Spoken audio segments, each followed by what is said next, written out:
मी doctor Bhushan Sanjay Bhagat, cancer surgeon Pune. आज आपण बोलणार आहोत तोंडातले कॅन्सर याबद्दल. आपण याबद्दल का बोलत आहोत तर मे बी कदाचित तुम्ही पिक्चरला जाताना जनगणमन आणि अक्षय कुमारच्या ॲड नंतर पोचत असतात. मे बी एखादी सिगरेट ओढत असताना तुम्ही पॅकेटवर जे लिहिले ते न वाचताच सिगरेट ओढत असाल. म्हणून हे व्हिडिओ बनवलाय. हा व्हिडिओ तर नक्कीच बघा. तोंडाचे कॅन्सर कशामुळे होतात हे जग जाहीर आहे. तंबाखू. मग कुठली तंबाखू? माझ्याकडे अनेक पेशंट येतात. काही जण म्हणतात मी मावा खातो, मला का होईल? तसं नाही. तंबाखू कुठल्याही प्रकारची खा. मावा, गुटखा, सिगरेट, बिडी, कुठल्याही ह्या व्यतिरिक्त अन्य प्रकारामध्ये तंबाखू अवेलेबल आहे. कशीही खाली तरी हे तोंडाचे कॅन्सर होण्याचे चान्सेस खूप खूप वाढतात. मग किती दिवस खाली ते चान्सेस वाढतात? याला उत्तर नाही. एखादा माणूस 5च दिवस तंबाखू खातो किंवा सिगरेट पितो. एखादा फक्त ट्रायल म्हणून एखादी सिगरेट ओढून बघतो आणि एखादा माणूस 10-10, 20-20 वर्ष 2-2 पॅकेट रोजचे ओढतो. पण कधी कधी त्याला होत नाही आणि 4-5 दिवस फक्त सिगरेट पिलेल्या माणसाला किंवा तंबाखू खाल्लेल्या माणसाला कॅन्सर होतो. असं का? तर तो जो तंबाखू आहे तो ब्लडमध्ये पसरून तो एखाद्या स्पेसिफिक माणसालाच हिट करतो आणि त्याच माणसाला कॅन्सर होतो. तर ड्युरेशनचा आणि तंबाखू खाण्याचा संबंध नाही. मग तंबाखू खाल्ल्यावर कॅन्सरचे प्रमाण कमी होतात का? तर होतात, पण लगेच नव्हे.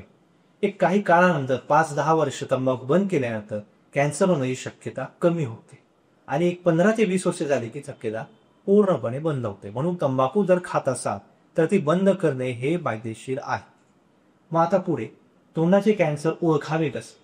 कुठलाही अल्सर किंवा जखम जी की 15 दिवसांच्या वर भरत नाहीये, म्हणजे जर आपण अँटीबायोटिक्स घेतले, एखाद्या आपल्या लोकल डॉक्टरांना दाखवलं, आपण मल्टीव्हिटॅमिनच्या गोळ्या घेतल्या, आपण आपल्या लाईफस्टाईलमध्ये चेंज केल्या, पण तो अल्सर काही भरला नाही. आता आपण बघूया कॅन्सर ओळखायचा कसा.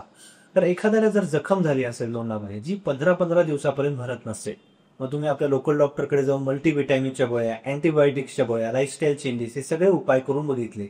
आपला एखादा दात जरी शार्प असेल त्याला घासून जरी घेतला आपण डेंटिस्ट आणि तरी पण तो अल्सर जर भरत नसेल तर तो अल्सर कॅन्सरचा असू शकतो. आता याच्यावर बघू आपल्याकडे ट्रीटमेंट ऑप्शन्स काय काय आहे. तर पहिला आणि मोस्ट इम्पॉर्टंट ट्रीटमेंट ऑप्शन आहे सर्जरी, म्हणजे ऑपरेशन. तर लगेच घाबरून जाऊ नका. ऑपरेशनमध्ये अनेक प्रकार असतात. फक्त आणि फक्त तो अल्सर काढून घेणे हा सर्वात सोपा ऑपरेशन, पण त्यासाठी अल्सर खूप छोटा असणे गरजेचं आहे. जर दातामध्ये ती इन्व्हॉल्वमेंट असेल तर जबड्याचा काही भाग आपल्याला काढावा लागू शकतो. जर जिभेवरती कॅन्सर असेल तर जिभेवरचा काही भाग आपल्याला एक्स्ट्रा काढावा लागतो.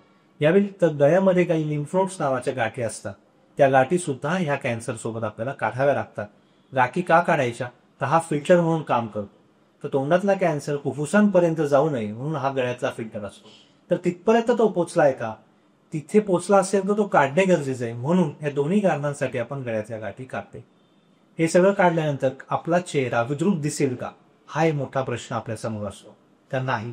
बऱ्याच पेशंट्सला प्लास्टिक सर्जरी करून चेहरा व्यवस्थित बनवता येतो आणि पेशंट व्यवस्थित खाऊ शकतो, बोलू शकतो. यानंतर ट्रीटमेंट संपते का? तर बऱ्याच पेशंट्समध्ये संपते. लवकर ओळखता आलं तर. पण जर ट्रीटमेंट जास्ती लागली किंवा कॅन्सर जर जास्ती असेल तर यानंतर आपल्याला रेडिएशन म्हणजे लाईट किंवा किमोथेरपी म्हणजे इंजेक्शन यांचा वापर करून आपल्याला हा कॅन्सर पूर्ण बरा करता येतो. याबद्दल जर अधिक माहिती हवी असेल तर आपले अजून व्हिडिओज या चॅनलवर तुम्ही बघू शकता. मी राका हॉस्पिटल येथे ऑपरेशनसाठी कार्यरत आहे आणि हे सगळे ऑपरेशन्स आपण इथेही करू शकतो.